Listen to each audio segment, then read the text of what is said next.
वो अमेरिका हमसे ज़्यादा नहीं है पावरफुल, पर वो अमेरिका हाँ नहीं है पावर। वो ऐसे है कि हम खुद मुख्तार हैं, आज़ाद हैं। तो अमेरिका पर किसी का दबाव होगा? जो ईरान पाकिस्तान गैस पाइप, अगर आपको याद हो कि 10 साल पहले तकरीबन 2024 में जब ईरान के ऊपर तब भी सैंक्शंस थी, तो ये कि गैस सेल परचेज एग्रीमेंट जो था ये ईरान और पाकिस्तान 2009 में कर चुके हैं। आपने ये प्रोजेक्ट स्टार्ट ना किया तो डेफिनेटली पाकिस्तान को वो कोर्ट में ले जाएंगे। जी हाँ, इंटरनेशनल कोर्ट में ले जाया जाएगा। ईरान की तरफ से ये वार्निंग आ चुकी है। 10 साल वो तो हमारे अपने केसेस है ना, हम इंटरनेशनल लेवल पर भी जाके धक्के खाएंगे। हम इंटरनेशनल लेवल पे पहले धक्के खा रहे हैं। आपको लगता है कि हमने कोई कसर छोड़ी है धक्के ना खाने की? अगर वो हमें कोर्ट में ले जाते हैं तो वहाँ जो पेनल्टी भरनी पड़ेगी हमें, वो 18 बिलियन डॉलर की है। दे सकते हैं हम? हमने कर्जा नहीं दिया इतना। हमारे पास यूएस का कितना कर्जा है, हम वो नहीं दे रहे हैं। अवाम दे रही है बिजली के बिलों की सूरत में, दूसरी चीज़ों में दे रही है, लेकिन वो जा नहीं रहा। और हमने तो साफ साफ कह दिया है कि हम नहीं कंस्ट्रक्ट कर सकते। हम पे यूएस के सैंक्शंस लगे हैं। हम क्यों अमेरिका की इतनी मानते हैं? हम क्यों उनको आंखें नहीं दिखा सकते, जबकि हमारा पड़ोसी देश है भारत। चाबहार पोर्ट का मुआहिदा भी साइन हो गया और अमेरिका को आंखें भी दिखा दी। अमेरिका बोलता रह गया, सैंक्शंस लगाता रह गया। इंडिया ने कहा तुम लोगों के बाप में दम है तो हमें रोक के दिखाओ। हम उनसे लोन ले रहे हैं, हम उनसे बजट से प्रूफ करवा रहे हैं, हम उनसे पैसे ले रहे हैं, डॉलर्स ले रहे हैं। कैसे उनके खिलाफ जाके बात करेंगे? ईरान जो है पाकिस्तान के ऊपर फाइन लगा सकता है, जुर्माना लगा सकता है और पाकिस्तान को वो भरना पड़ेगा। पाकिस्तान यकीनन इस वक्त बहुत मुश्किल में है, लेकिन जिस वक्त ये एग्रीमेंट किया गया सैंक्शंस, तो तब भी थी। क्या पाकिस्तान के वो लोग जिन्होंने ये एग्रीमेंट किया और जिन्होंने ये सोचा कि गैस पाइपलाइन जो है वो लगाई जाए या वो बनाई जाए या उसके ऊपर उस प्रोजेक्ट पे काम किया जाए ईरान के साथ, क्या उस वक्त उनको नहीं मालूम था कि ईरान के ऊपर सैंक्शंस हैं और ये सब कुछ पॉसिबल नहीं हो पाएगा जो उन्होंने इस तरह का एग्रीमेंट किया? और अब आगे पाकिस्तान के पास दूसरा रास्ता क्या है? जाहिर है अगर काम शुरू करते हैं तो पाकिस्तान के ऊपर भी सैंक्शंस लग सकती हैं, जिससे पाकिस्तान मुश्किल में आ सकता है और जो IMF और वर्ल्ड बैंक और दूसरी जगह से जो पैसा मिलता है वो पैसा बंद हो जाएगा। पाकिस्तान के पास इस वक्त फ़िलहाल अपना कमाया हुआ तो कुछ नहीं है। जो कुछ भी है वो या तो कर्ज़ों की शक्ल में या लोन की शक्ल में पाकिस्तान को मिलता है, चाहे वो IMF हो, चाहे वर्ल्ड बैंक हो, चाहे चाइना हो या कुछ भी।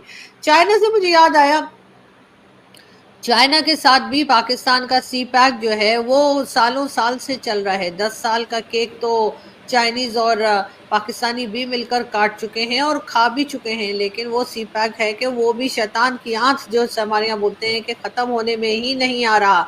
साथ साथ बलूचिस्तान में जिस तरह के अटैक्स चल रहे हैं उसको देखकर भी प्राइम मिनिस्टर शहबाज शरीफ साहब का कहना ये है, जो आज सुबह।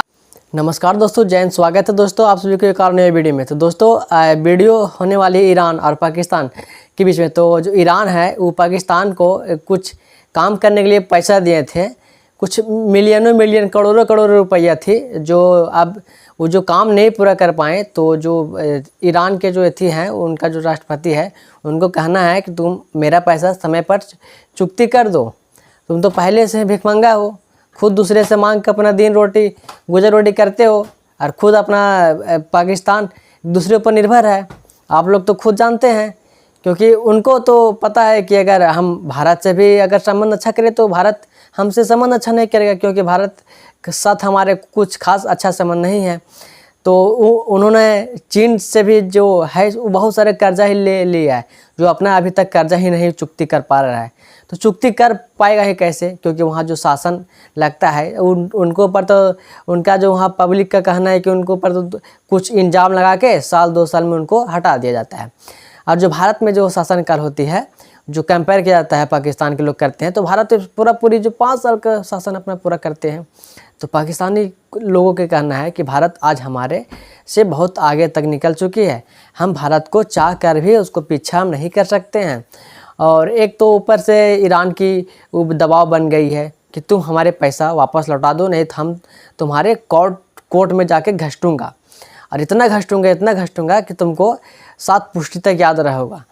तो ये जो ईरान उसको जो आप अगर सही कहा जाता है कि अगर आप किसी को समय पर काम नहीं कीजिएगा और आप कर्जा नहीं लौटाइएगा तो आपको तो कर्जा मांगेगा, कर्जा नहीं लौटाइएगा तो आप कोर्ट कचहरी खुद वो अपना साम दंड भेद तीनों लगाएगा और उसको पूरी तरह से अपना पैसा वापस लेने के लिए कुछ भी करने के लिए रेडी रहेगा।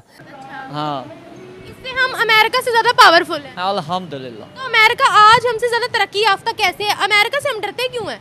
अमेरिका की जो सोच है वो 100 साल पहले चलती 100 साल पहले की सोच है उनकी। सोच है उनकी, और हमारी हमारी आज की सोच है। आज की सोच है। वाह वाह वाह, ये चीज़ कैसे? कैसे कि हम आज का सोच रहे हैं, कल का नहीं सोचना। अच्छा, आज का सोच रहे हैं, कल का नहीं सोच रहे। और अमेरिका जो 100 साल आगे जो सोचता है, आपने अभी कहा था 100 साल पहले का सोचता है।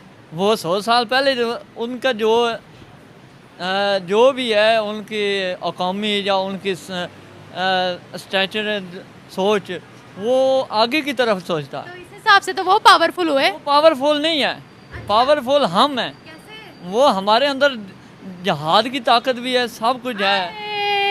ये मैं मिस कर रही थी काफी अरसे से कि ऐसा मुझे ताकत नहीं है हमारे, ये यूज़ नहीं कर रहे। अच्छा, क्या जहाद करना है आपने? जहाद यही है कि हम ला इलाहा इल्लल्लाह मोहम्मद रसूलुल्लाह को बुलंद करें। नहीं, मुझे ये बताए ना। जाता रहेगा तब तक चाइना पाकिस्तान के साथ काम करने को तैयार नहीं है। लेकिन साथ साथ ये भी है कि चाइना का बहुत पैसा ऑलरेडी जो बताया जाता है पाकिस्तान में इन्वेस्ट हो चुका है और अब जाहिर है कि उनको ना तो वो पैसा वापस आता हुआ दिखाई दे रहा है, उल्टा अपनी जानें जाती हुई दिखाई दे रही हैं।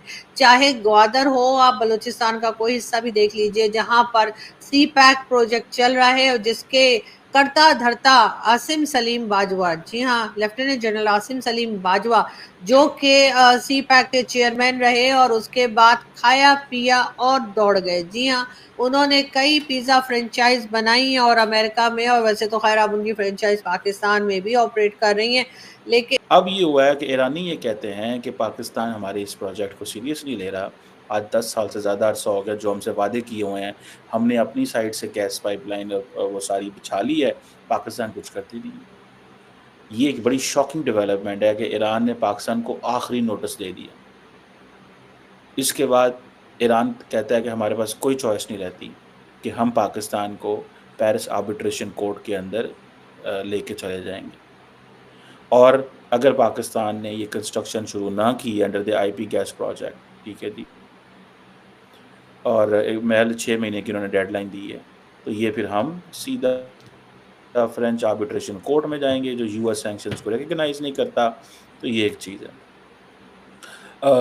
अब एक है interstate gas system of Pakistan और नेशनल इरानियन गैस कंपनी, जो कि ये एक इन्होंने रिवाइज कॉन्ट्रैक्ट भी 2019 में साइन किया था। अब इसमें यह है कि ईरान जो है वो इंटरनेशनल कोर्ट को अप्रोच नहीं करेगा अगर डिले होगा कंस्ट्रक्शन में, पाइपलाइन की कंस्ट्रक्शन में, ठीक है जी। लेकिन तो दोस्तों वीडियो आप देखे होंगे कि पाकिस्तानी लोगों के किस तरह के रिएक्शनें थी। उनको कहना है कि अगर हम भारत से दोस्ती कर ले तो भारत हमारे अर्थव्यवस्था के साथ साथ हमारे जो आर्थिक समस्या है उसमें भी हमारे साथ बहुत बदलाव हो जाएगा, पर भारत हमसे तो संबंध अच्छा करेगा नहीं, क्योंकि भारत से हमारे संबंध तो पहले ही बिगड़ चुकी है। और जो एक बार जो संबंध बिगड़ जाती है दोस्तों, दोबारा संबंध बनाने में बहुत समय लगती है। जो पाकिस्तानी लोग आज पूरी तरह से रोटी के लिए तरस रहे हैं, उन्हें 2 वक्त की रोटी जुटाने में बहुत सारी समस्याएं उत्पन्न होती है।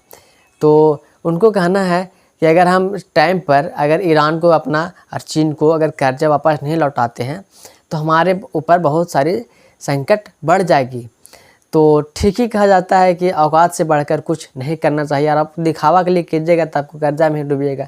तो दोस्तों वीडियो आप देखे होंगे कि पाकिस्तानी मीडिया की कुछ इस तरह रिएक्शनें थी। अगर वीडियो आपको अच्छा लगे दोस्तों चैनल को लाइक, कमेंट, शेयर और सब्सक्राइब जरूर कर दीजिएगा। मिलते हैं आप सभी को एक और नए वीडियो में, तब तक के लिए धन्यवाद। स्वस्थ रहिए, मस्त रहिए।